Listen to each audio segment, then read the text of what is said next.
So I'm in a new place and I've got a new plant and we're just going to talk for a bit. This is just going to be a casual talking heads kind of section where I just ramble and have interesting, hopefully, conversations about things, and you can contribute in the comments if you want to, but just please be nice and respectful and all that good stuff. So I've got some notes with me, so if I'm like looking down a lot, I'm just looking down on my notes because sometimes I get too rambly and everything gets too disjointed. So today we're going to talk about power dressing. So what is power dressing? It is dressing in a certain way to exert some sort of power, some sort of authority, give you that kind of confidence boost type thing. So when you think of power dressing, I think the first thing that will come to mind is an 80s power suit. That is perhaps the most contemporary example we have of it, when women were going into the workplace, more male dominated roles in the corporate ladder, and they had those big shoulder pads to emulate men's suits and also say, I can take on the role, the challenge, I'm a capable person. Just because I'm a woman doesn't mean I'm not capable. And that was mirrored similarly in World War II when shoulder pads on the women were popular. And if you're interested, the fashion is cyclical, so the 80s shoulder pads were inspired by the 40s shoulder pads, and it's quite interesting that they both have a place of women going, I could take on this role that's traditionally seen as a role for all men, and that I am capable, and just because I'm a woman doesn't mean I'm not capable. So that's a very interesting thing there. And off the top of my head, 1890s, women started wearing things called shirtwaists, which essentially nowadays just looks like a white shirt and some sort of black skirt, and this was so women could move about a bit easier as they were going into the workplace. They were doing more industrial style jobs as the Industrial Revolution was doing its thing, and they needed people in the factories, they needed people to do more industrial things. So women had more opportunities of work to do, and they needed to say, I am a woman, I'm capable. Less so with shoulder pads, more so with just clothing that was a bit more practical for working in those spaces, and emulating male fashion a little bit more in the style of a lot of the time the collars on the shirts and things like that. Other examples I'll point out because a little ramble is the 1840s to 60s. I can't remember the exact date, but it's around the 1840s when the crinoline was invented, which is what people colloquially will know as the hoop skirt. And well, essentially that created a lot of wide space. You could wear this and not have to wear loads of petticoats, so it's a lot lighter in terms of the weight of fabric. And it set a boundary. It said to people, this is my personal space and you cannot physically come nearer because there is a crinoline in the way, and it was a power in the way that they set a boundary over who they wanted in their personal space. And the other example is the chatelaine, which was also quite popular around the Victorian period, and it was essentially best way to describe it, a keychain you just hang on your waist. It was just a piece of metal, and you could have keys dangling from it, and a notepad, scissors, needles, anything needed by you that was essential. And this is where the idea of power dressing goes beyond the idea of just the clothing that you're wearing. So, like a keychain, it would make noise. And when the woman is walking around the house, you would often hear her before she gets to the room, and that was an authoritative way of dressing, a power dressing thing, because she filled the room with noise, and it signified, in some cases, she had the important keys to important rooms. She was the only one, hence she has power because she has like access to restricted areas. And this is interesting because I wear Edwardian Victorian style shoes with the little Louis heel, and I wear my keys around my neck because I can get a little bit scatterbrained, and it's very just convenient to put it there. And I had a friend say to me, we can hear you before we see you. And it's the same kind of idea. So I wasn't consciously thinking, oh, I need to exert my power as having access to these restricted areas with my special keys, or look at me, I have heels on that make noise. But and it's essentially a form of power dressing that I was doing, even if it was quite unconscious. An example of, yes, it's what I'm wearing, but it is also things like the noise that I make. I can fill the room with other senses. I'm sure you could do things like smell and touch perhaps as well, but I can't think of an example. But those are, I feel visuals and sounds are two quite common ones, and sound is one that isn't always thought about, so I'll put that one in there. So I'll go through a few examples in the lolita from my personal experience. So I've been in the fashion for like a long time, and I have a soft spot for rocking horse shoes, or those chunky 90s style platforms that were very popular at the time. So the obvious thing is I'm making myself taller because I have heels on and take up more space vertically, and I make noise because heels tend to make a bit of noise and do that little clip-clop pony noise, I lovingly call it. So I'm taking up space with sound, with announcing my presence of being there, and I'm also just taking more visual height. And a pretty obvious one is the petticoat. It takes up physical space, wide ways, width ways. I can speak English, and that is physically taking up space. And also things like having puffy sleeves or having an ostentatious headdress will also take up space. And things like wearing bright colours will take up space because it's making yourself more noticeable, on top of like having like 50 meters of lace on if you're very old school like I am and you border on lace monster sometimes, and it's just how it is.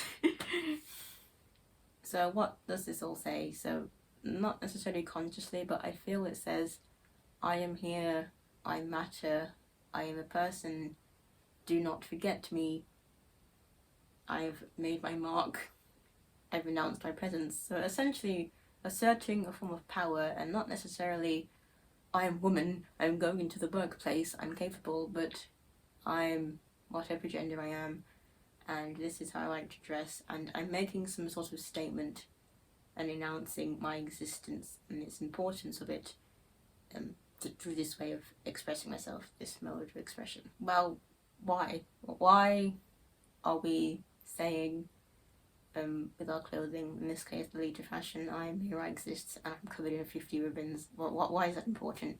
So we live in a society that likes to have rigid rules so they can exert their systems, which are often detrimental to a lot of people. So, for example, people or society likes the gender binary because then they can justify sexism and a patriarchal society.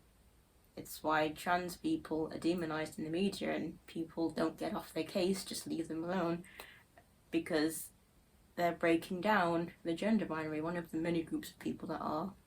And if society actually treated them with respect and gave them access to the resources they need, they further break down the gender binary, and society will perhaps eventually get to a point, as in general, they would accept that gender is a spectrum. And if societally, the average person, just societally, we accept that gender is a spectrum, how can we justify sexism and a patriarchal society?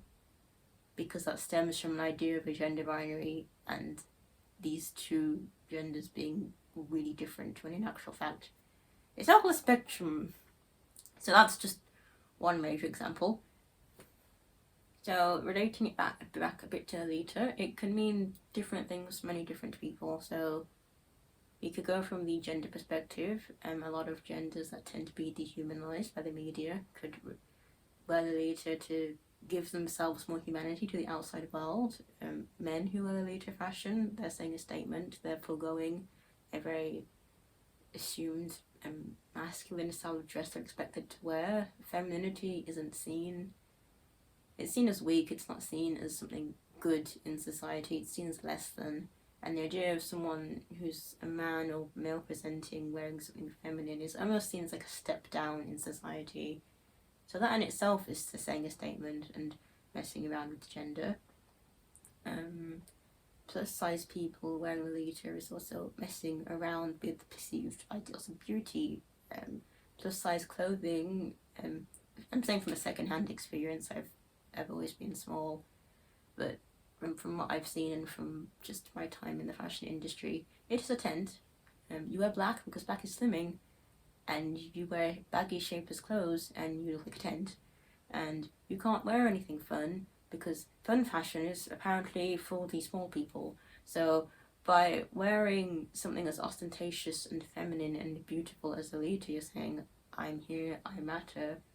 As a plus size person, I deserve to wear nice clothing, because nice clothing isn't restricted by size. That's stupid. It's just a stupid societal thing. So in that way, you're kind of giving humanity back to yourself in a way by saying to the outside world, I am a person and I have many interests. I am not a tent. I am not a black tent. Sorry, it's just something I've noticed because when I work with like pattern cutting, oh god, pattern cutting for straight size clothing, for like fast fashion is a nightmare. Just don't get me started on plus size. Don't get me started. Another aspect is the aspect of disability. So again, I don't have personal experience with this. Like if I say anything wrong, I'm sorry, but the example I'm going for is if you have a physical disability that's visible, so that a disability that's visible, by wearing the lolita, you're drawing attention to it in a way. You also, I guess, arguably could be drawing attention away from it because people will be looking at the giant dress. But in this case, I feel it brings attention to it in a way that people are going to go, oh, they're wearing a weird dress, and oh, they've also got this disability we can visually see. Oh, they're a person. So society likes to dehumanize marginalized groups who are often reduced to numbers or statistics, and often it just, what is the correct term? It distances us from like the person with like feelings and emotions, and a lot of time when we see like an actual person with like thoughts and hopes and feelings and wants and dreams, it humanizes them a bit, and it makes us realize, oh, this group of people, they're people, they're not just numbers on a page. They love and want to be loved, and we should give them respect. And I don't even mean this for people who are like overly bigoted or anything. Sometimes it's just really easy to forget that these groups are groups unless you're seeing them.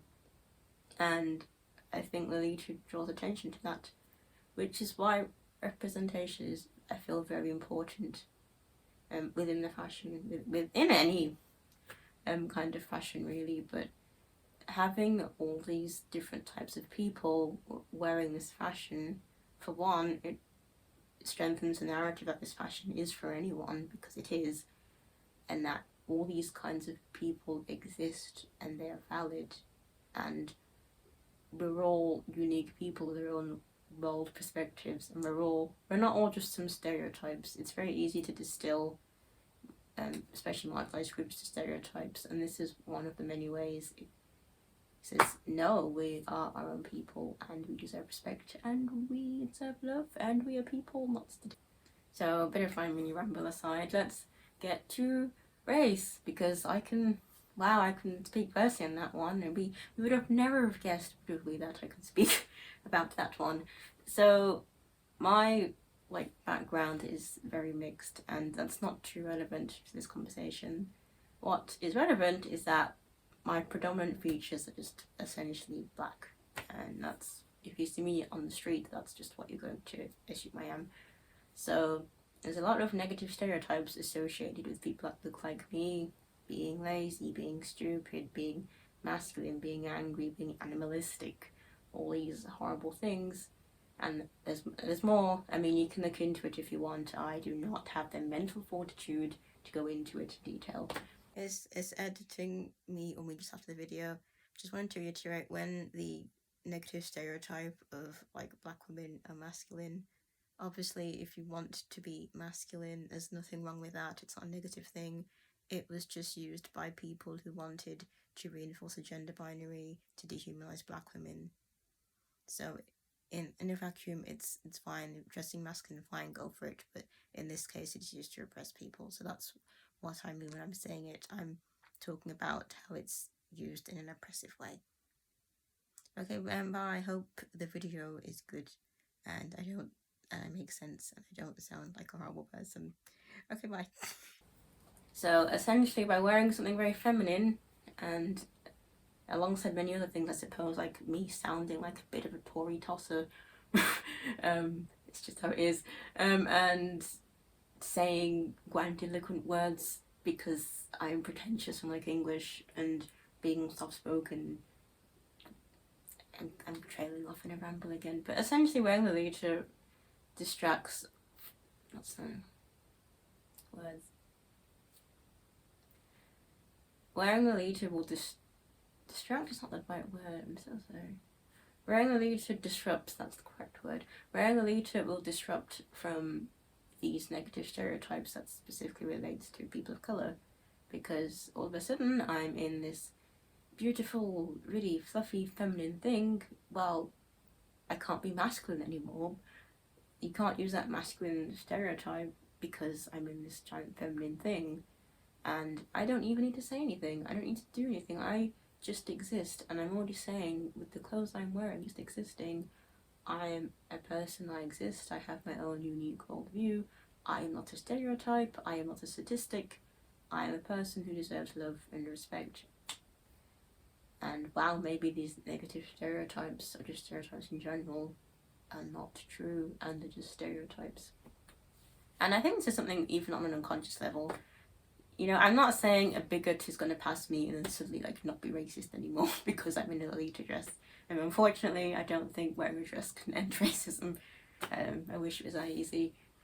But I think even if it's not at the forefront of our minds, it's just something we're saying, because I also suffer with internalized racism. I think everyone who is a person of colour will, because if society's telling you all these horrible things about yourself, it's difficult to not believe them, even if on some level, you know, you have bad days, and sometimes it just gets to you. And for me, wearing this fashion is one of the things that alleviates and helps me deal with it, as it's just something I have to just work through as I carry on living, as many people do, because it just affirms to me, even personally, hey, I'm not this horrible stereotype that society wants to tell me I am. I am my own person, and this is how I like to express myself. So it doesn't even matter if the person looking at me on the street or whatever it may be doesn't interpret it as I've said. I'm saying it to myself. So in a way, I feel I'm almost like the latest kind of protests against just racism and all the horrible isms that just make society not great, just by wearing a dress. And it's probably not going to end everything, obviously we need to do more, but I think it's pretty cool that, at least to me, just by wearing clothing that I like, I can send a positive message that I want to send to the world. So I don't think this is a conscious thing. I don't think people are going, I must wear this fashion to say a statement and bring humanity to me, or whatever the correct idea would be. I just wore the fashion because it looked nice and it aligned with what I wanted to wear, and I think most people will think that. I think it's just also pretty cool that you can also send a statement. And it's the same thing with, I would say, quite a lot of fashion movements. So for me, going on the ramble again, giant Demonia goth boots. They're giant and they're chunky and you're taking up space and they're very eye-catching, and you're saying to the world, I'm a person, and you're taking up space and you're making people notice you. With punk fashion, coloured hair was more of like a scandalous thing. Back when the fashion war started in like in the end of the 20th century. It might be because I'm also in an art space, so to me coloured hair is so ubiquitous, But having coloured hair or having these very over the top just hairstyles that stand out, it made people look at you, and it said, I'm a person and I exist and I have something to say. And I think some people will just feel I'm reading into it too much. Some people don't care at all about the politicalness, I suppose, of the fashion. Some people do just like wearing it because they do. But I don't think I'm that far off, because the origins of the fashion is quite political. It was Japanese women around the 70s, 80s, 90s. It's quite difficult to pinpoint an actual time. But it was them going, I don't want to do the societal thing of I have to give up all my hopes and dreams and go find a husband and have children because societally that's what society wants me to do. This is what I want to do. I want to wear this nice fashion. I want to do something for myself. I don't want to be self-sacrificing for many of my life, essentially. So it has very feminist roots anyway. So I think the idea of power dressing and the ideas I've touched upon today is essentially just an extension of the overall feminism umbrella that Lolita will fit into. And I think as the fashion has gone worldwide and it is worn by people of different sizes and different colours and different gender expressions, and just everyone, any kind of person under the sun is wearing it, well, intersectionality is going to come in. The version we had in the 90s that I talked about is great, but it's not just women in Japan anymore, it's a worldwide thing.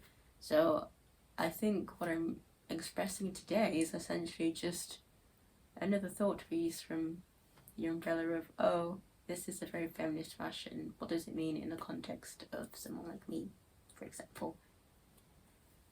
And I think it's just a very interesting thing to think about. I like to think a lot about why I dress the way I do. A lot of it is just, I like how that thing looks, but I think it's really cool that I can just say something really important just by what I'm wearing, even if other people do not get the message at all. I do, and that's important. So, will Lolita end racism and all the ills of the world? Unfortunately, no. But I do believe that Lolita is more than just a frilly dress for many people. And I'm interested in what you think. So, do you agree with my reading? Do you disagree? And what does it mean to you? Because the cool thing about this fashion is it does mean something different to everyone else in a way. Are you saying your own messages about your own identity? Do you not think about it? I don't know. What do you have to say? Here's my plant again. If you wanted to see it.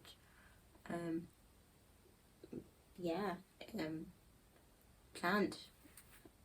So yeah, power dressing.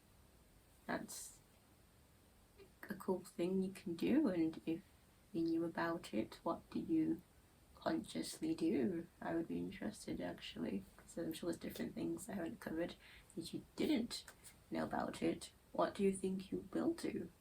Or if you do anything at all, maybe you won't.